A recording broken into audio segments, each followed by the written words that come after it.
meu Deus, exaltado sobre as nossas vidas, sobre os nossos corações. Venha agora, Senhor, com o teu poder. Venha, Senhor, trazer esperança, alegria, paz, vitória sobre todos aqueles que te amam, que te buscam e que precisam, Senhor, da bênção, da vitória e da libertação. Senhor, que esta noite seja uma noite de unção, uma noite de poder, uma noite de virtude, e que o teu Espírito venha, Senhor, tocar, encher os nossos corações e renovar as nossas vidas, em o nome do Senhor Jesus Cristo, em nome do Senhor Jesus. Amém. Por favor, vamos abrir a Bíblia então, fazer a leitura. Juízes capítulo 7, versículo de número 20. Juízes capítulo 7, versículo 20. Amém.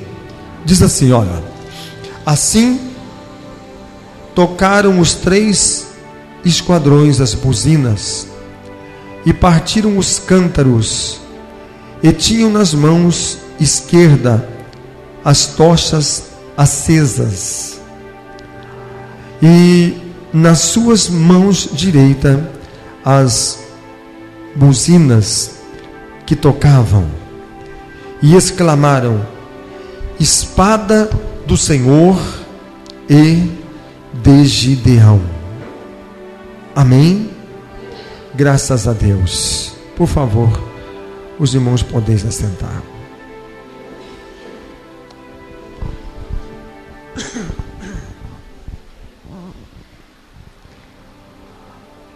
A palavra do Senhor, irmãos,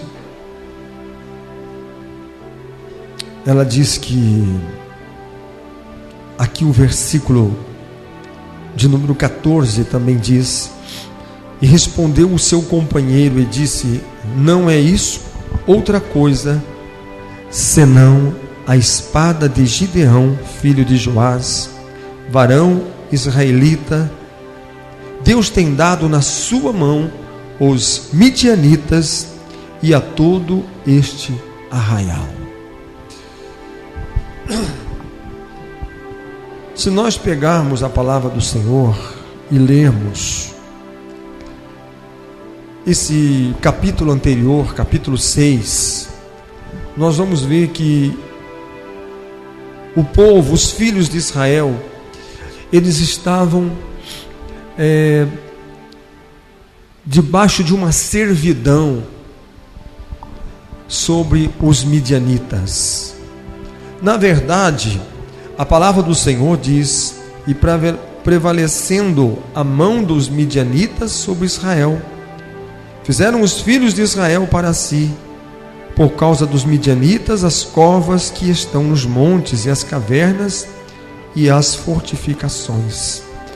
E o versículo 3 do capítulo 6 diz: porque sucedia que, semeando Israel, subiam os midianitas e os amalequitas e também os do Oriente contra eles. Israel estava cativo, mas um cativeiro diferente daquele cativeiro que eles estiveram no Egito, onde Faraó manteve eles por mais de 400 anos. Era diferente daquela cativeiro que eles foram levados para a Babilônia, onde eles ficaram 70 anos exilados. Agora eles estavam cativos na sua própria terra. Eles estavam prisioneiros na sua própria terra. Mas a pior prisão que existe, sabe qual que é? É aquela que não tem grades e nem muros.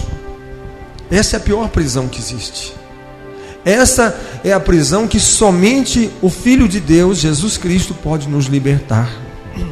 Porque alguém pode estar preso, acorrentado, pode estar preso atrás de uma grade, ele pode estar preso, acorrentado em alguma coisa, mas a pior prisão que existe é aquela que não tem correntes, não tem algemas, não tem amarras, não tem grades, não tem muros, mas a pessoa é um escravo, ele está num cativeiro. Essa é a pior. Pior escravidão é aquela que você planta e os amalequitas vêm e colhem. E cada vez mais eles empobreciam. Cada vez mais, cada ano que passava, a fome aumentava, a miséria aumentava. Mas não porque eles não queriam trabalhar, não porque eles não queriam plantar, não queriam colher. Eles plantavam até demais. Eles plantavam e até que eles trabalhavam, eles preparavam a terra, colocavam a semente, aí sai o mato, saem os espinhos, eles carpiam, eles cuidavam da terra, eles zelavam daquela planta, e a hora que estava florescendo, depois vinham os frutos, e a hora que eles estavam alegres, porque diziam assim: agora chegou a hora da colheita. Aí vinham os amalequitas, aí vinham os midianitas, aí vinham os do Oriente, aí os inimigos se uniam e se fortificavam, e vinha contra Israel, que não podia fazer absolutamente nada, a não ser fazer buracos e covas nas montanhas, e entrarem dentro, e eles se escondiam para proteger a sua própria vida, para proteger os seus filhos, colocavam as crianças, as mulheres, e eles entravam naquelas tocas, naquelas cavernas, naqueles buracos que eles cavavam, e eles ficavam ali presos dentro daquele buraco, enquanto os seus adversários subiam e colhiam tudo o que eles tinham. E quando eles iam embora e eles desciam daquele monte, não havia mais nada, não havia colheita, não havia mais espigas, não havia milho, não havia trigo, não havia mais nada, porque o inimigo tinha levado tudo. E assim foi o primeiro ano. A pior coisa que existe é quando a gente está cativo, está em cativeiro, e a gente ainda tem esperança. Aí esse ano foi assim, mas o ano que vem vai ser diferente. Aí o que ele fez? O ano que vem, no próximo ano, eles plantaram e aconteceu a mesma coisa. No terceiro ano, eles plantaram, aconteceu a mesma coisa. No quinto ano, a mesma coisa. No sexto ano, a mesma coisa. No sétimo ano, a coisa vinha acontecendo do mesmo jeito, porque na hora que eles estavam preparando para a colheita, olha, nós temos uma péssima notícia. O que foi? Os midianitas, amalequitas, os do Oriente já estão subindo novamente. Só nos resta a nossa caverna, só nos resta entrarmos dentro daquele buraco, onde nós vamos pelo menos proteger a nossa vida, porque se nós tentarmos impedi-los, eles vão nos matar. Eles são mais fortes do que nós, eles são mais numerosos do que nós, e nós não vamos poder vencê-los. Mais uma vez, mais um ano de decepção, mais um ano que nós lutamos, esforçamos, trabalhamos, e mais um ano que nós acabamos num cativeiro, preso, vendo o nosso inimigo chegar, apoderar e levar, sem que a gente possa fazer nada. É a pior coisa que existe.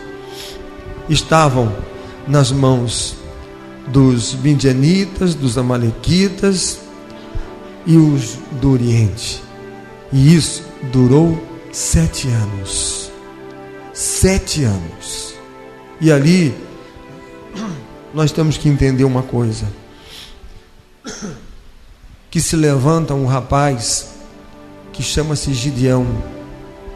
E Gideão, a hora que ele viu que os midianitas estavam acampados e organizando para subir e fazer a colheita, ele disse assim: todo ano eles levam tudo que eu tenho, mas esse ano vai ser diferente. Esse ano não vai ser mais desse jeito, ninguém vai levar mais nada. Sabe por quê? Porque eu vou lá e vou colher tudo aquilo que eu plantei. Em vez de eu entrar dentro desse buraco para me esconder, sabe o que eu vou fazer? Eu vou levar a minha comida, a minha colheita, eu vou proteger, eu vou guardar, e eles não vão poder tocar naquilo que é meu. Sabe o que chama isso? Atitude. Sabe o que chama isso? Coragem. Sabe o que chama isso? Decisão, escolha. Enquanto muitos homens entraram no buraco, levaram seus filhos e ficaram ali chorando, se lastimando, lamentando a sua miséria, nós somos fracos, nós não podemos, nós mais um ano de derrota, mais um ano de fracasso, mais uma vez fomos derrotados, fomos vencidos pelo nosso inimigo. E ele disse assim: não, eu não vou me entregar, mas eles vão te matar. Ele disse: antes que eles cheguem, eu vou colher tudo aquilo que é meu, e eu vou guardar, e eu vou colocar em segurança, eu vou esconder, e eles não vão levar o que é meu. E sabe o que ele fez? Ele correu, e ele pegou, e começou a colher. Ele pegava o trigo, ele cortava, e ele batia, malhava no lagar. Lagar não era nem apropriado para isso. Lagar era onde se amassava as uvas. Não era nem... Ele adaptou tudo. Não dava tempo de usar outro tipo de ferramenta. Eu vou usar o que está na mão, o que está próximo. Mas eu não vou permitir que o inimigo toque. E quando nós tomamos essa decisão, eu não vou permitir que o inimigo prevaleça contra mim, é o processo da nossa vitória. É o caminho que nos leva a uma conquista. Primeiramente, quando nós decidimos no nosso coração que nós vamos conseguir, que nós podemos vencer. Quando você começa a acreditar em quem? Em você mesmo.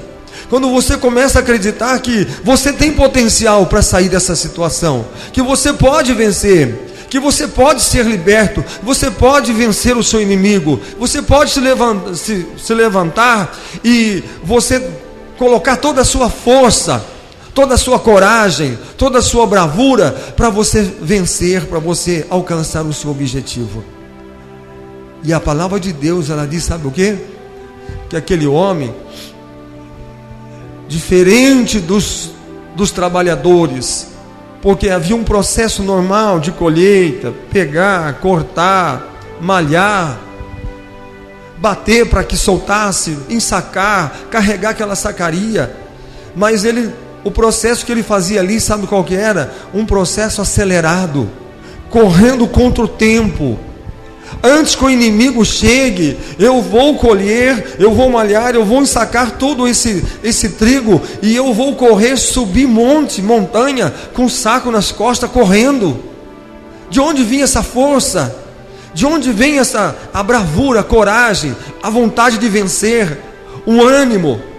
Quando nós começamos a nos empenhar em alguma coisa e começamos, nós não vamos esperar que alguém venha ajudar, porque ninguém foi ajudar ele. Ninguém foi lá e falou: Gideão, quer uma ajuda aí? Ele falou: mesmo que ninguém queira, que todo mundo se entregou, todo mundo desanimou, todo mundo desistiu, eu não vou desanimar, eu não vou desistir, eu não vou me entregar, mas eu vou vencer. E ele começou a correr de um lado para o outro.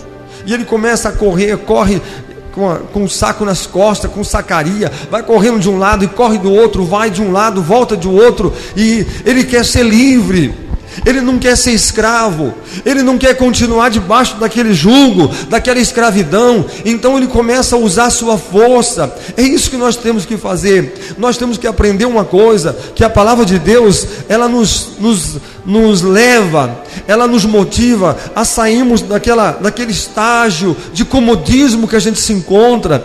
Muitas vezes a gente fala: olha, eu tentei mais uma vez, eu tentei, plantei, até que está bonito a minha lavoura, mas o que eu posso fazer se o inimigo vem contra mim e ele leva tudo? Ele é mais forte do que eu, ele tem mais força do que eu, ele é mais numeroso do que eu, e mais uma vez eu vou ser derrotado, eu vou ser vencido por ele. Mas ali, ao contrário disso tudo, o que ele disse? Eu vou livrar, eu vou salvar, eu vou vencer. E ele começa a correr de um lado para o outro, começa a correr de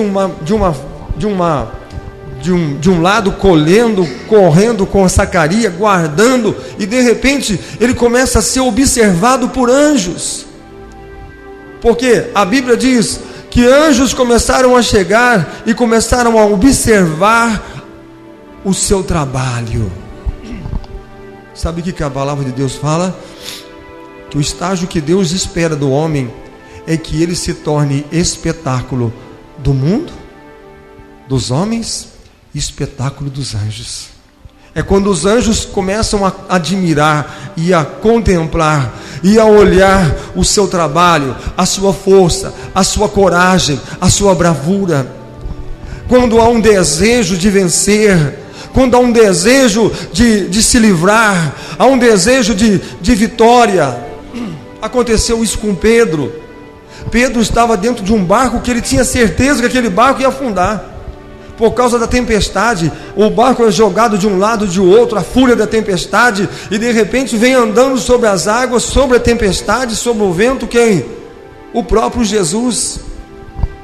E os discípulos tiveram medo, disseram: é um fantasma. Mas o Senhor disse: não tenham medo, porque sou eu. E imediatamente Pedro disse: Senhor, se és tu, ordena para que eu vá ao teu encontro. E por que você acha que Pedro fez isso? Pedro quis dar uma de bom, fazer andar em cima das águas também. Ele achou que ele era igual a Jesus, que ele queria também fazer o que Jesus fazia, queria ser melhor do que os outros. Não! Você sabe que a única coisa que veio no pensamento de Pedro naquela hora? Salvar a vida dele. Peraí, se Jesus está lá, por que eu vou ficar num barco que está afundando, se Jesus está lá em cima das águas? Senhor, eu quero estar contigo, porque aqui está afundando, e aí o Senhor está em cima das águas. Eu não quero afundar, eu quero estar com o Senhor, eu quero estar do seu lado, eu quero estar aí junto contigo, Senhor. Eu não quero ficar aqui nesse barco que vai afundar. E o que Jesus disse para ele? Então vem. E o que ele fez? Imediatamente pulou fora do barco e saiu andando em cima das águas. E qual era a finalidade dele? A Bíblia diz: encontrar-se com Jesus, ir junto com Jesus. Só que tem uma coisa: no meio do caminho ele começou a ficar com medo, porque o vento era forte, porque a tempestade era forte. E a Bíblia diz que o medo fez com que ele afundasse. Mas a hora que ele percebeu que ele afundou, ele gritou o nome de Yeshua, gritou o nome de Jesus e disse: me ajuda, me socorre.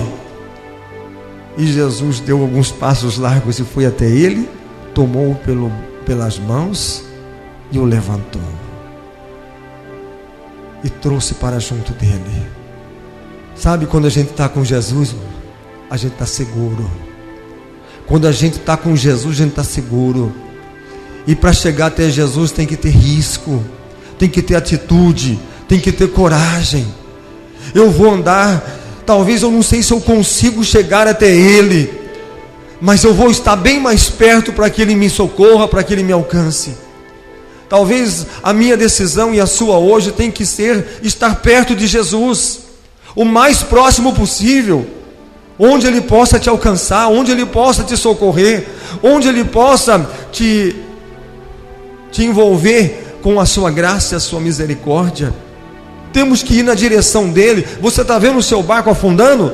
Você está sabendo que ele vai afundar? Você sabe que mais cedo ou mais tarde ele vai afundar? Então abandone o seu barco. Mas para onde eu vou? Você diz: vai para Jesus. Mas para ir em Jesus tem que andar sobre as águas. Então ande sobre as águas. Foi o que Pedro fez. Mas ele teve medo, mas Jesus socorreu a ele. Por quê? Porque ele clamou pelo nome do Senhor. E o curioso é que quando Jesus pegou ele, você sabe o que Jesus fez com ele? Sabe? A Bíblia fala que fez o que com ele? Levou para onde? Para o barco. Não é possível. Tanto sacrifício para ir até Jesus, afundei, quase morri afogado. Se não fosse Ele ter misericórdia, para Ele me pegar e levar de volta no barco. Não estou entendendo isso, não estou acreditando, Senhor, que o Senhor vai me levar para esse barco e vai afundar de novo. Acabei de sair de lá, tanto sacrifício para sair do barco, agora o Senhor está dizendo para mim voltar no barco? Vamos. eu acho que eu quero voltar para esse barco, Senhor. Mas Jesus disse: não tenha medo. Por quê? Porque agora eu vou entrar no seu barco. Agora vai ser diferente. Vem, Pedro. E Jesus foi conduzindo Pedro. E a Bíblia diz que a hora que Jesus entrou dentro daquele barco, o que aconteceu? O vento calou e a tempestade acabou. Quando Jesus entra, a tempestade acaba. A fúria do inferno se cala. A tempestade se aquieta. Por quê? Porque Ele vem trazendo libertação. Ele vem trazendo livramento. A palavra do Senhor diz: o Espírito de Deus está sobre mim e me ungiu para libertar todos aqueles que estão em cativos. Essa é a finalidade. Essa é a missão do Messias, de Jesus. Libertar os que estão em cativos, quebrar o jugo, a escravidão, libertar aqueles que estão sofrendo, enxugar dos olhos as lágrimas daqueles que estão chorando, tirar a tristeza, tirar a angústia, tirar a frustração, o medo, a ansiedade. Senhor, os midianitas, os amalequitas, eles vêm contra mim e eu tenho medo, e o que vai ser? Então deixa o medo de lado. E você, o que você salvar? O que você salvar é lucro. O que você salvar é lucro. Depende. Se eu for que nem uma tartaruga, eu vou salvar vai dar para mim fazer um pão. Dá para fazer que nem a viúva, aquela viúva de Sarepta, né? Olha, eu tenho o suficiente para fazer um pão grande, um pequeno, e depois disso morrer. Não tem mais o que fazer. A hora que eu fizer um pão grande, um pequeno, depois a gente vai esperar a morte. Mas quando Elias disse: não, eu sendo hóspede da sua casa, aqui ninguém vai morrer, nem eu e nem você. Por quê? Porque eu vou comer dessa botija e dessa panela. Você vai comer e o seu filho vai comer, até que chova na terra e a terra produza novamente. Quantos anos vai levar não interessa, mas aqui ninguém vai morrer nessa casa. Por quê? Porque eu vim para trazer o que? A esperança. Vim para trazer a vida. Eu vim como um profeta do Senhor para trazer a bênção, as maravilhas do Senhor, a glória do Senhor. Sabe, nós temos que aprender uma coisa. Nós temos que aprender uma coisa, e nós vamos aprender uma coisa muito profunda hoje. Uma coisa que Deus colocou no meu coração. Eu estava orando e Deus tocou no meu coração e colocou isso. Já estamos chegando lá. Quando ele pega, ele está correndo de um lado do outro. Ele disse: varão valoroso, o Senhor é contigo. Quem disse essas palavras? O anjo. Homem de coragem, homem valente, Deus está na sua vida. Sabe, quando a gente toma uma atitude, às vezes a gente não está nem resolvendo o problema. Às vezes a gente não está nem falando: não sei se eu vou conseguir, mas eu vou tentar. Quando você toma uma decisão, você levanta e sai daquela zona de comodismo, daquele negócio que você acha que, olha, para mim lutar, para mim vencer eu tenho que lutar, e para lutar eu não sei se eu consigo, então nem sei se eu vou conseguir, então já não vou nem me esforçar, não vou nem tentar. Então você assume a derrota e nunca você vai conseguir. Mas a partir do momento que você fala assim: olha, eu vou lá, se eu vou ganhar eu não sei, mas eu vou. O que aconteceu com Davi? Davi não enfrentou um gigante, desafiou? Você está desafiando? Eu aceito o desafio. Mas Davi, você vai perder. Olha, se depender de mim eu perco, mas se depender de Deus eu ganho. É Deus que sabe. Se Ele estiver junto comigo eu venço, e se Ele não estiver comigo eu vou ser derrotado hoje. Mas eu acho que Ele está comigo, porque eu tenho aliança com Ele. Essa vitória é minha. Então, se você tem uma aliança com Deus, o Senhor está na sua vida.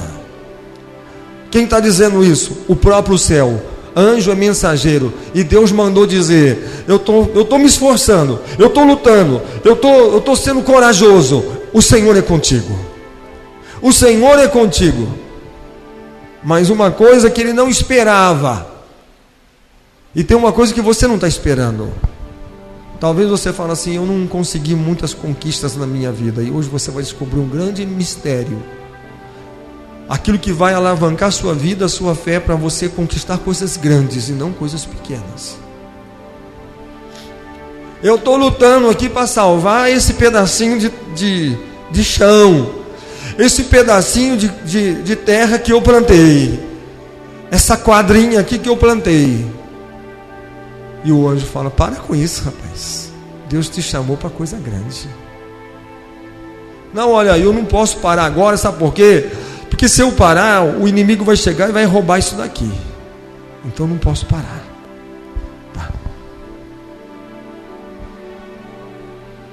Você está preocupado com isso? É isso que você está preocupado? É. Olha, aqui da terra você só enxerga esse pedacinho, mas Deus está lá do céu, Ele está olhando a lavoura inteira, a plantação inteira. Você quer salvar esse pedacinho? Quer?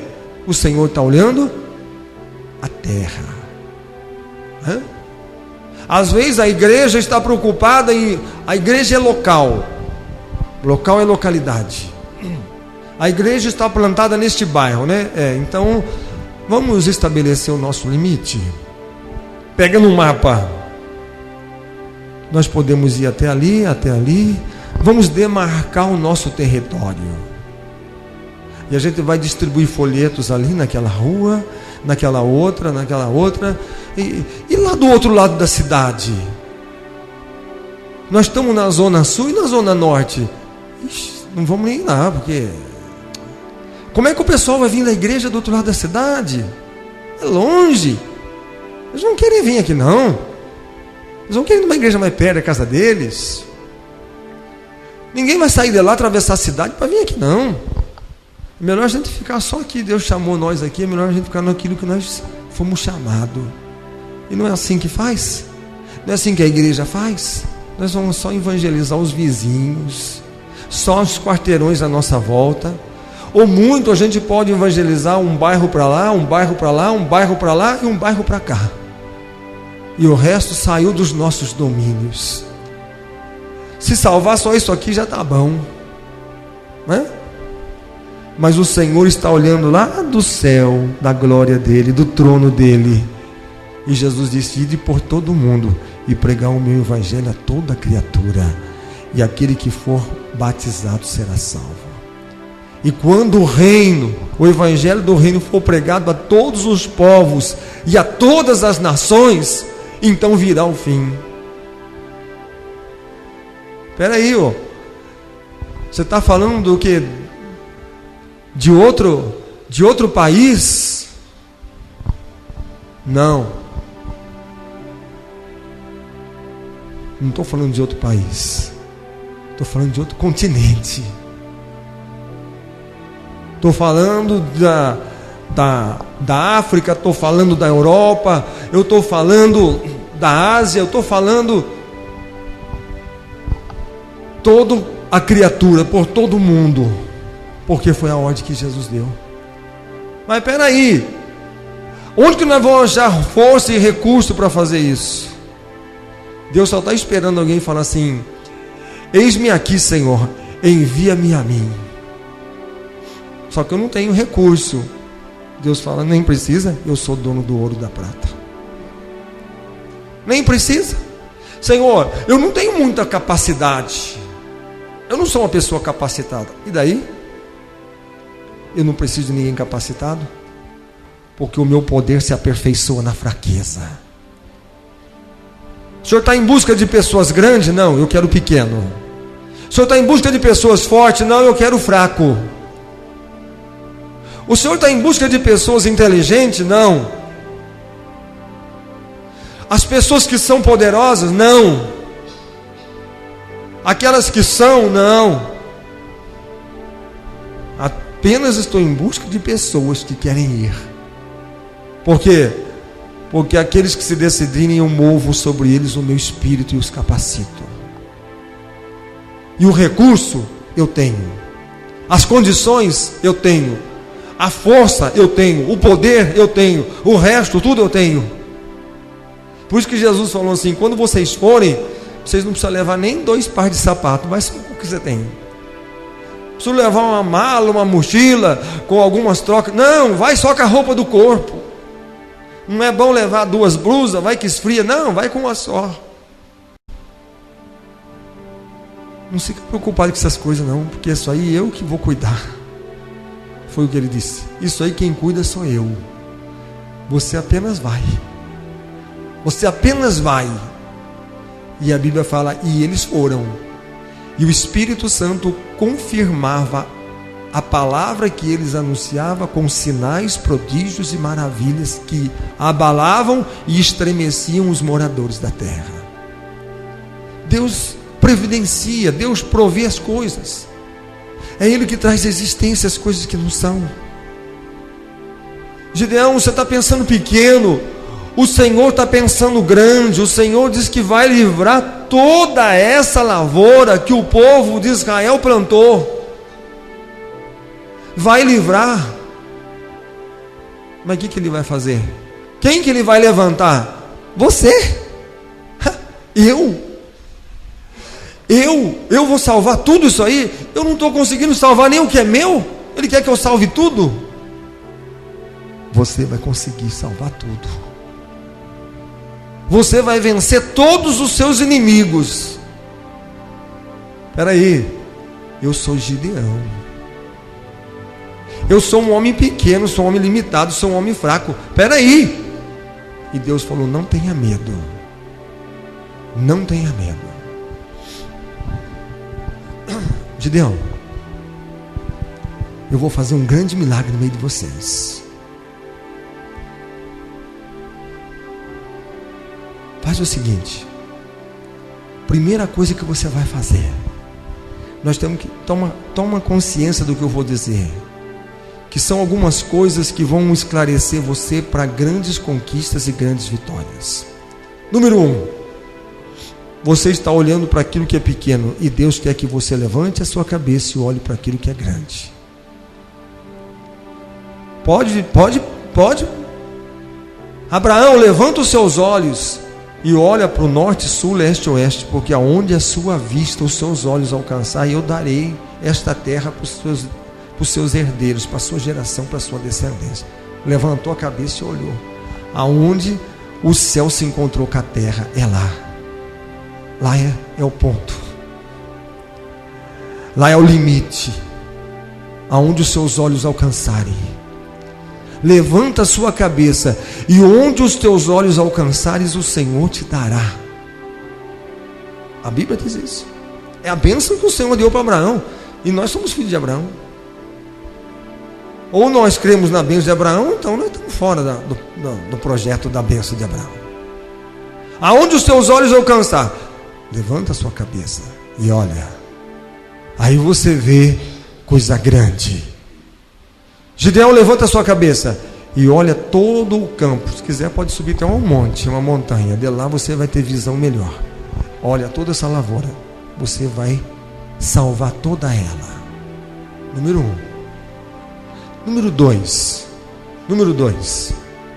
Não fique trabalhando com, existe causa e sintoma. Sabe por que a gente não vence muitas vezes?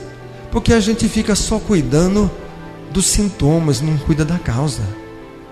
Você já ouviu alguém falar assim, que tentou enxugar gelo? Dá um pano para ele e fala, vai enxugar gelo.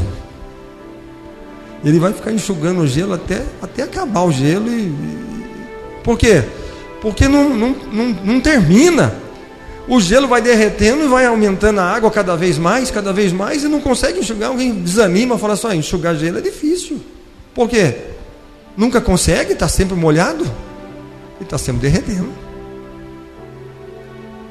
A gente fica tentando enxugar gelo, fica só trabalhando com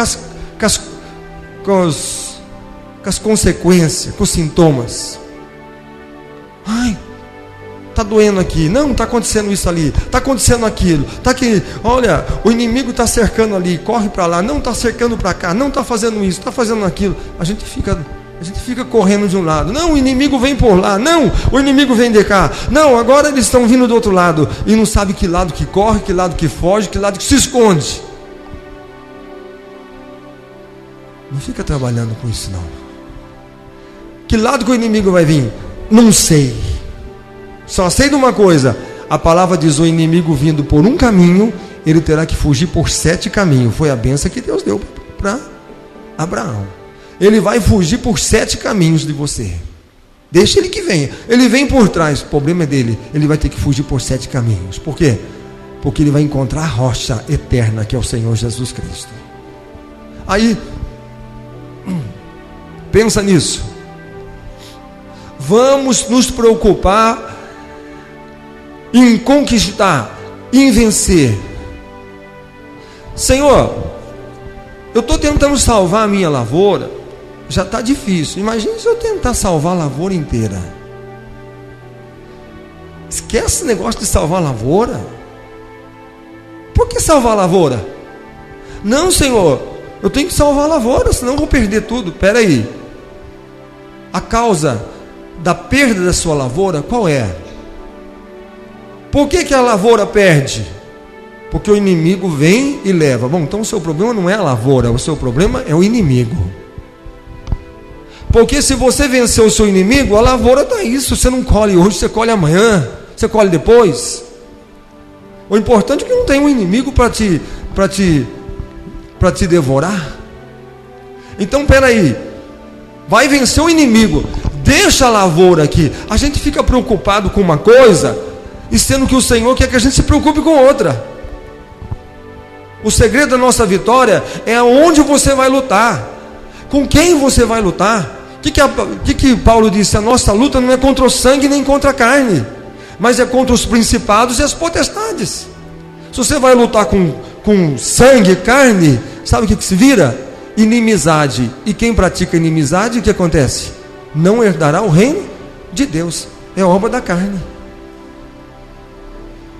Eu não vou lutar contra gente, contra sangue, contra carne. Eu vou lutar contra principados, contra potestades, contra as forças do inferno, contra o diabo e os seus anjos. Então, as armas que eu tenho que usar são espirituais. Então eu vou me revestir do poder de Deus, eu vou vencer e eu vou lutar. Eu vou ser vencedor. É isso que Deus quer. Gideão, vai lutar com o inimigo. Tá bom? Toca a trombeta. Ele tocou a trombeta. Apareceu mais de 30 mil pessoas, 33 mil pessoas. E o Senhor disse assim: você não vai com todo esse povo. Por quê? Porque vai haver uma grande conquista. E se você for com todo esse povo, eles vão dizer assim: foi nós que vencemos. Deus fala isso. O povo vai dizer assim: viu? Nós somos bons na guerra mesmo, hein? Destruímos todo o inimigo. Então o Senhor disse assim: você não vai com todo esse povo.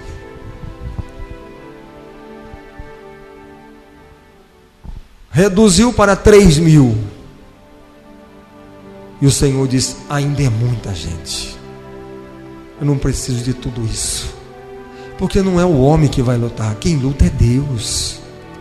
Você está entendendo o que Deus está falando? Às vezes você precisa de grandes coisas. Às vezes você precisa de grandes coisas. Você acha que você precisa, e Deus acha que você não precisa de muita coisa não. Hã?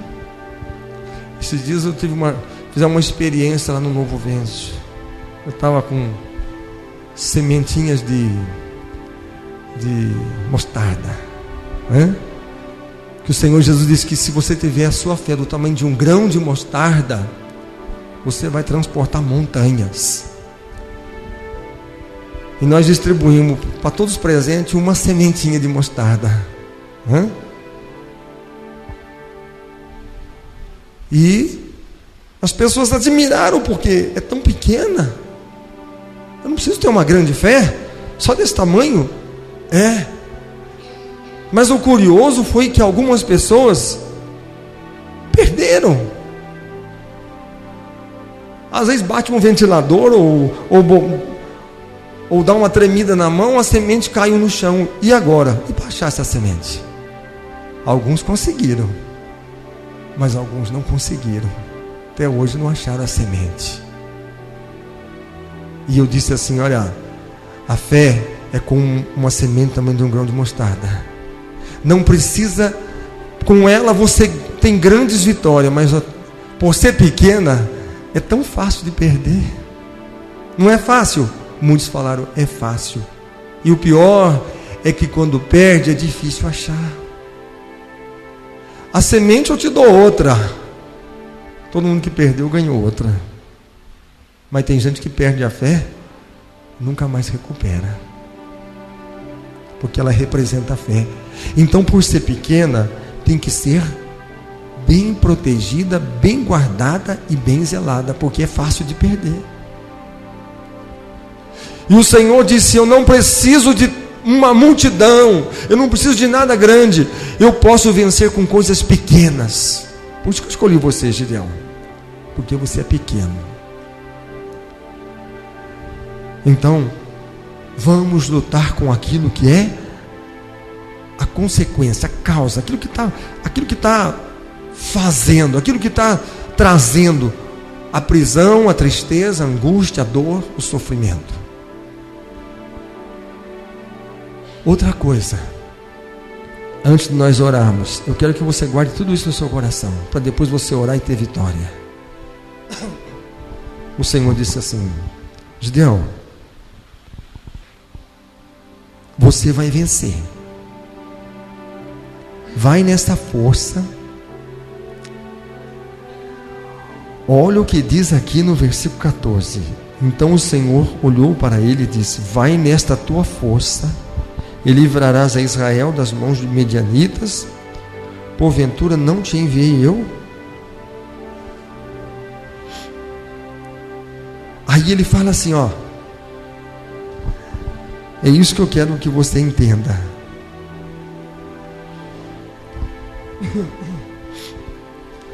Diz aqui a palavra do Senhor.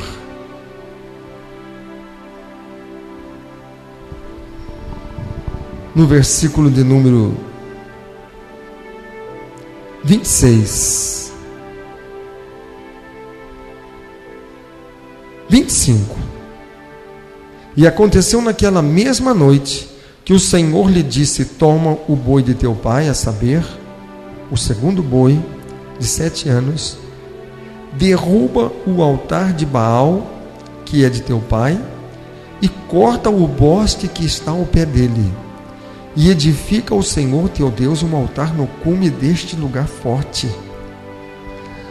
num lugar conveniente, e toma o segundo boi, e oferecerás no holocausto com lenha que cortares do bosque. Então Gideão tomou 10 homens, versículo 27, dentre os seus servos, e fez como o Senhor lhe dissera. E sucedeu que, temendo ele a casa de seu pai e os homens daquela cidade, não o fez de dia, mas fê-lo de noite.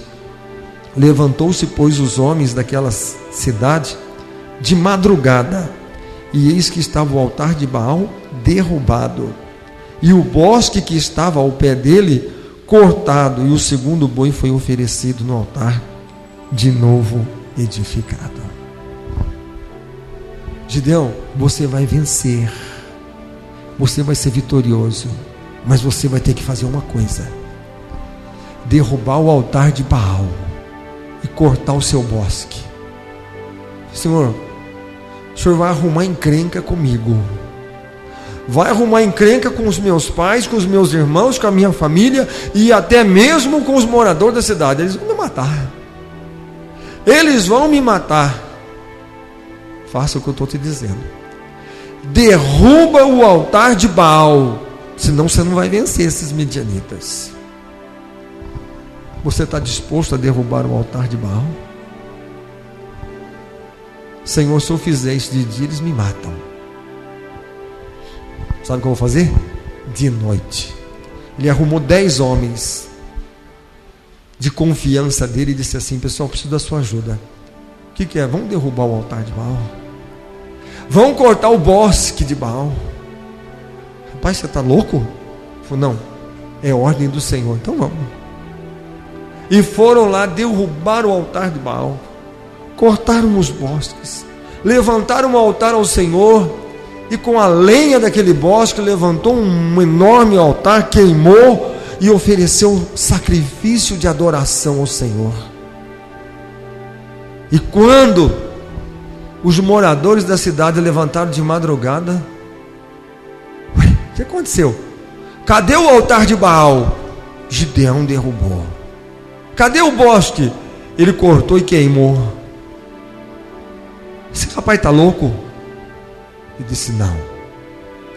Aí os moradores chegaram e olharam de um lado e olharam do outro, e diz aqui o capítulo 7, então Jerubaal, que é Gideão, o povo chegou e falou assim, então a partir de hoje nós vamos trocar o seu nome. A partir de hoje você não chama mais, você não vai mais chamar Gideão, você vai chamar Jerubaal. Sabe o que significa isso? Está dizendo aqui, Jerubaal, trocar o nome dele, significa o quê? Baal terá que lutar. Baal terá que lutar por si próprio. Significa o quê? Sabe o que ele fez? Ele foi lá e ele provocou Baal, ele derrubou, ele falou assim, agora Baal, se você quiser agora você vai lutar comigo, porque todo mundo te serve, ninguém te rejeita, ninguém põe Baal como oposição, ninguém fala assim, não, vamos derrubar o altar de Baal, não tá bom, mas tá, fazer o que nós vamos fazer? Esse colocou o Baal para lutar. Baal, você vai ter que lutar agora, porque tem um homem grande e forte que te desafiou, e eu quero ver Baal lutar contra Gideão. Por quê? Porque agora o Senhor está com ele. Porque a partir do momento que ele derrubou aquele altar, o Senhor disse assim, e levantou um altar para o Senhor e disse, agora eu sou contigo, agora a minha presença está contigo, agora o meu espírito repousa sobre ti, a bênção de Abraão virá sobre ti, quem se levantar contra ti eu o destruirei, quem vier contra ti será meu inimigo e eu o derrotarei, porque agora eu sou o Senhor teu Deus, porque agora a minha presença está contigo, porque agora o meu espírito repousa sobre a tua vida. Sabe o que é ser liberto? Libertação é quando você recebe o Espírito do Senhor, é quando a glória de Deus desce sobre a sua vida, é quando o Espírito do Senhor manifesta, agora o Senhor está comigo, e a sua vara e o seu cajado me consolam, e ainda que eu ande no vale da sombra da morte, eu não vou temer, porque a presença dele agora está na minha vida. É assim que nós temos que ser. Você quer vencer? Você quer ser um vencedor? Então você vai ter que mexer com coisa grande. Você vai ter que derrotar coisa grande, não é coisa pequena não. Você tem um inimigo para derrotar, e esse inimigo é astuto e ele é sagaz. Só que tem uma coisa, ele é derrotado e perdedor. Quando você se levanta, derruba o altar de Baal. Você sabia que todos nós temos um altar de Baal? Procura lá que você vai achar um canto lá que é um altar de Baal entre as suas coisas. Na sua vida existe um altar de Baal, existe um bosque de Baal, e enquanto nós não derrubarmos e não derrotarmos aquele bosque e aquele altar, e não levantarmos um altar para o Senhor, nós não vamos poder vencer nenhum inimigo, e vamos estar sempre debaixo do cativeiro, sempre vamos estar perdendo e sendo devorado e derrotado. Mas a partir do momento que nós tomamos decisão, fala, agora o Senhor, Ele é o Deus da minha vida, Ele é o meu Deus, Ele está comigo. Agora o Senhor fala assim, peraí, agora Ele é meu, é a menina dos meus olhos. Quem tentará acusação contra os escolhidos do Senhor, se é o próprio Jesus quem os justifica? Então, o que nós temos que fazer? Esperar em Deus. Conclusão, ele foi para a guerra com 300 homens. E Gideão falou assim, Senhor, isso não vai dar certo. É gente demais para a gente ir só com 300 soldados. Mas Gideão, eu sou contigo. Eu sei que o Senhor é comigo, mas a multidão é grande, Senhor. O inimigo é muito forte, é muito grande. Aí ele vai, escondido no acampamento do inimigo.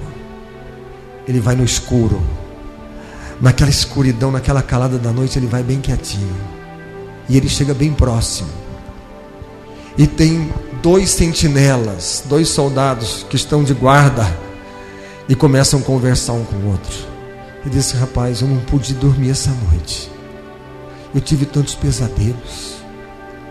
Ai, um sonho estranho. Vinha um pão de cevada voando, e vinha uns negócios meio estranhos assim para o nosso acampamento, e de repente passava uma espada assim, e caía todo mundo morto. Aí o outro falou assim: olha, você sabe o que é essa espada? Eu sei o que é. Você sabe? Ele falou: eu sei. Ele disse: essa é a espada de Gideão. Porque o Gideão vai levantar sua espada contra nós, e todos nós vamos cair mortos. O Senhor permitiu que o próprio inimigo confessasse a sua derrota, o seu fracasso. E quando o Gideão ouviu aquilo, ele volta e ele agrupa os homens dele.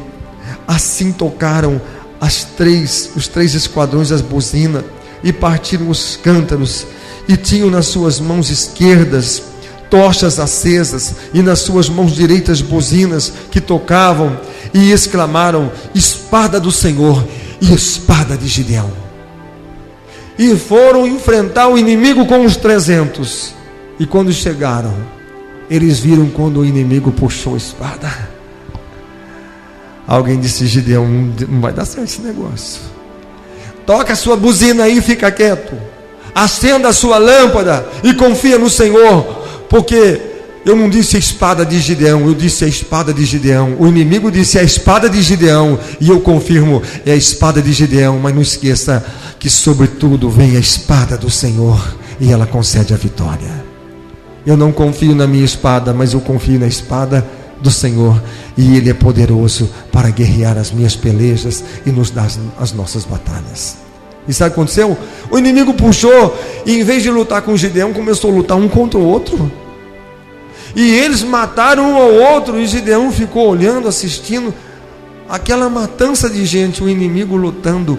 Midianita contra Amalequita, vinha os do Oriente, entravam por meio, e um ia lutando com o outro, virou aquele rolo, e um começou a destruir o outro, a matar o outro. E Gideão falou: olha, eu posso falar que eu não estou entendendo mais nada, mas eu estou entendendo tudo, porque assim diz o Senhor: eu te darei na tua mão os midianitas, os amalequitas e os homens do Oriente. E eu termino esta mensagem com isso. São grandes? O exército é grande, Gideão? Ah, Senhor, é enorme, é grande demais. Então olha a palma da sua mão, porque eu coloco na palma da sua mão todos os midianitas, todos os amalequitas e todos os que vêm do Oriente. Está na palma da sua mão. Você pode esmagar todos eles, porque está na palma da sua mão. Mas Ele é grande, Senhor. Maior é você agora, porque a minha presença, o meu Espírito repousa sobre a sua vida. Amém? Vamos colocar de pé. Irmãos, confia no Senhor. Espera no Senhor. Espera na sua força, no seu poder.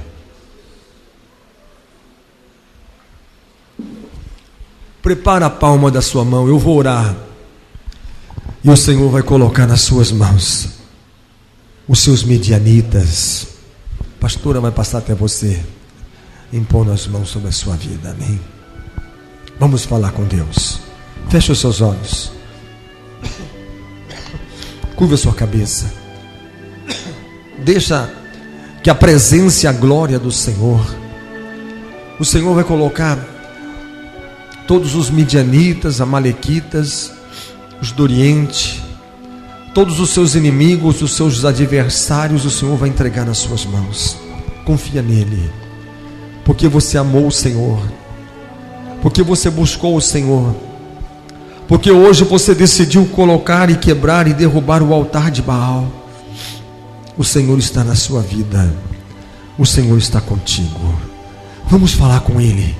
Vamos nesse instante falar com Deus e ter certeza que o mesmo Deus de Gideão é o meu Deus, é o seu Deus, é o nosso Deus.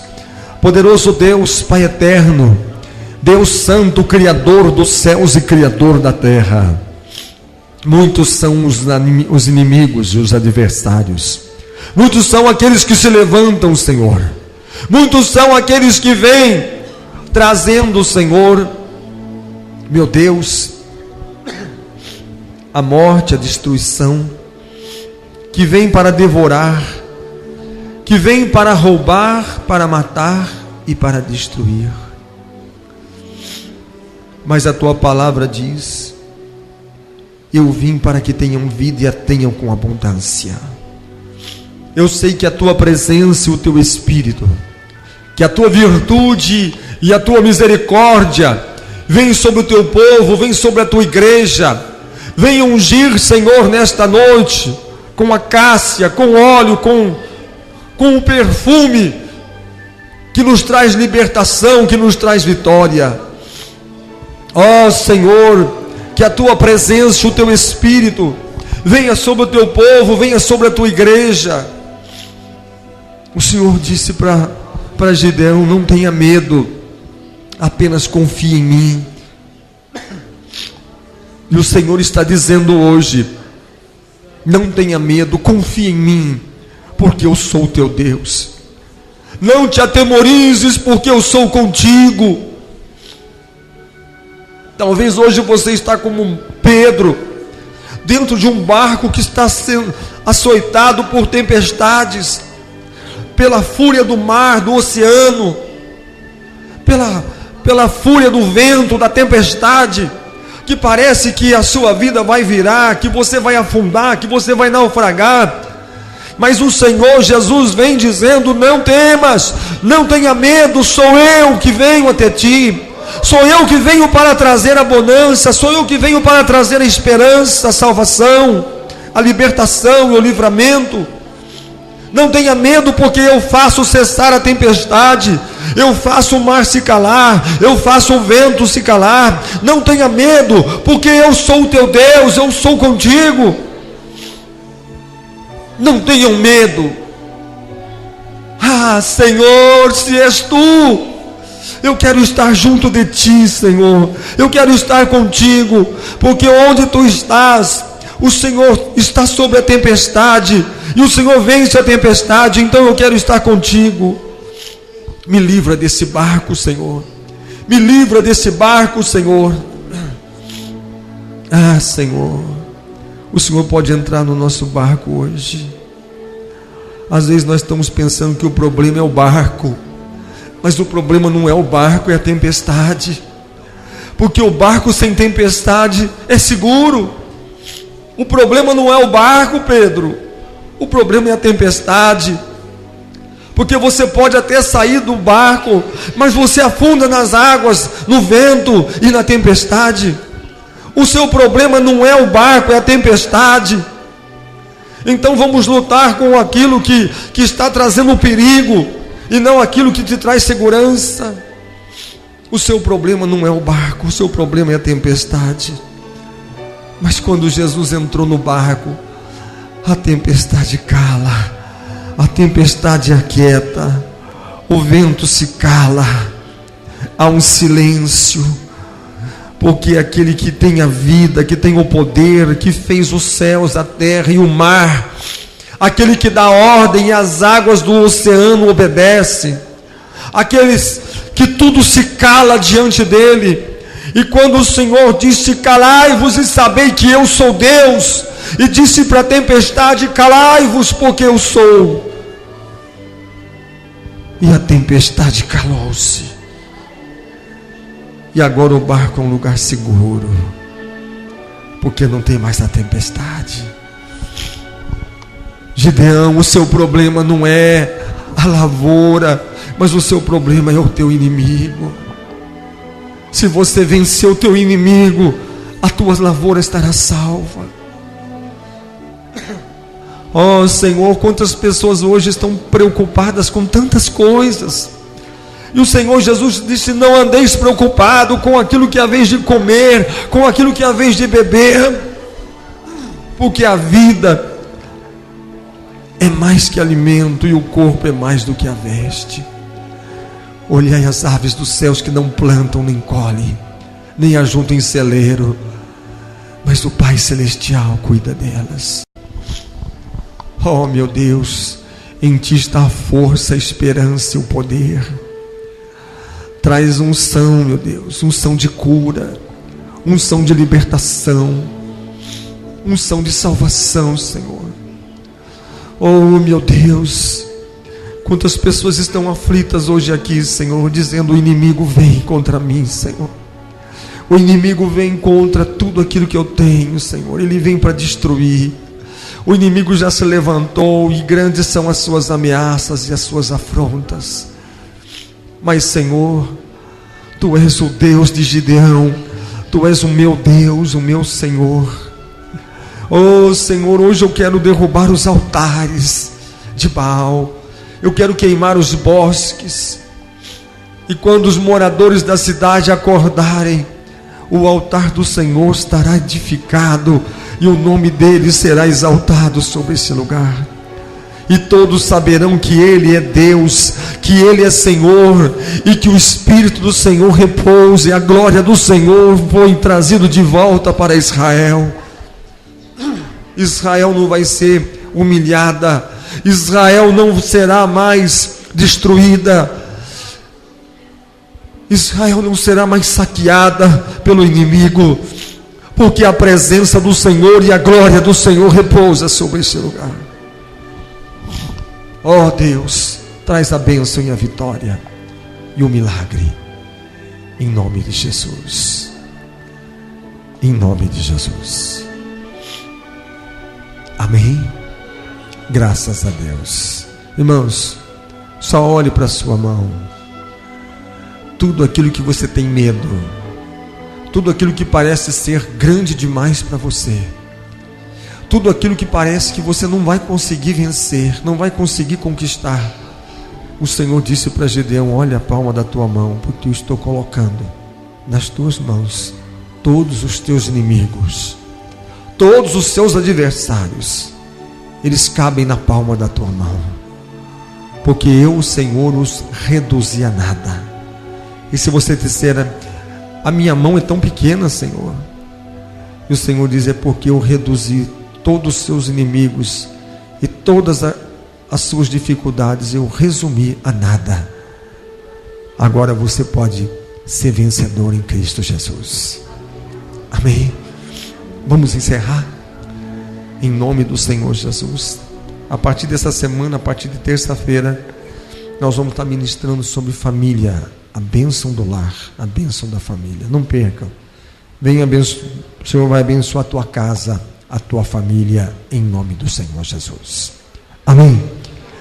As orações terça-feira, quinta-feira, 8h30 da manhã. Venha orar, venha buscar o Senhor, venha se fortalecer na presença do nosso Deus, amém.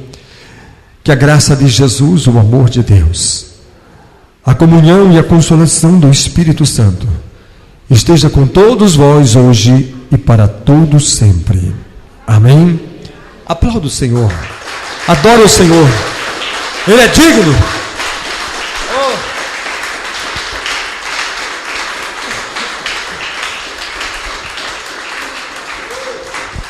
Que Deus abençoe a todos. Por favor, saude uns aos outros na paz do Senhor Jesus, amém.